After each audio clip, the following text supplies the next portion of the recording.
Maganda pong umaga sa inyong lahat. Tiyari, babangon na. Yan.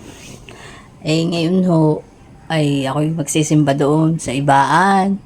Dahil kapiestahan ho kahapon ng Santiago Apostol. Magpapasalamat sa mga gabay at patnubay. Siya, tara. Ay di ho are, ay nakahambo na. Tingnan. Outfit check. Pagsimba ho iyan. Tara. Tara. At tayo sisimba na. Ay siya. Ako naman daw kanyang ihahatid. Tayo naman bayaang mag-isa Di are, sitting pretty muna tayo habang binabagtas natin ang daan. Papunta ng ibaan ay sayari ho ay sa tingga itaas. Ay nakakatuwa naman at maganda ho ngayon ang panahon. Tingnan ninyo, ang haring araw ay talaga naman hong nagpakita na makakatuyo na ng labada. Ay di ari ho ay palayan doon. Ay tingnan nyo naman, siguro sila ay nakapag-harvest na bago nagbagyuhan. Ay nakakatuwa ho naman pagkagarini ang inyong paligid na makikita. Ay parang natatanawang ko na. Ay ayun na ho, malapit na kami din sa ibaan.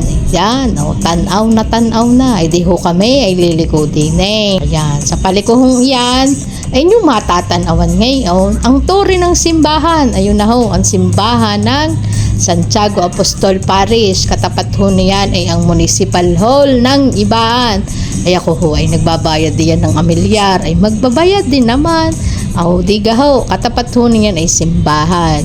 Ay di, ano pa di kami ipapasok din At nang makaparking ng ayos-ayos ika nga. Pagpasok ko din di matatanawan ninyo ang magandang simbahan ng ibaan. Yan ho ay isa sa pinaka matanda kong simbahan dito sa bayan ng Batangas. Meron din ho yung Porta Sangka. Ayan ho, yung banderitas. Dahil kahapon ho ay kapiestahan. Di ba banderitas? Ano ho? Ako lang, may trabaho kahapon, kaya ho ako hindi nakasimba din Sabi ko, ako ngayon ay magsisimba, magpapasalamat sa gabay at patnubay, sa mga biyaya at pagpapala. Ay diga ho, pasasalamat sa lahat ng mga binibigay na kalakasan ng katawan. Di bagay, ako naka-red carpet pa din Sigupihado mamaya din may kasalan. Ay siya, ako muna dadaan din Ako muna ang dadaan sa yung red carpet. Tingnan nyo naman ho, ang altar. Ay pagsaganda naman ho ng altar din kaganda ng gayak. Ako naman ho ay nakapagdasal na naman. Bago naman ho ako nag-video din Ay sasalamat ho sa biyaya at pagpapalang pinagkakalob nyo sa amin, sa kalakasan ho ng katawan, gabay at patnubay. Hanggang sa muli, amen!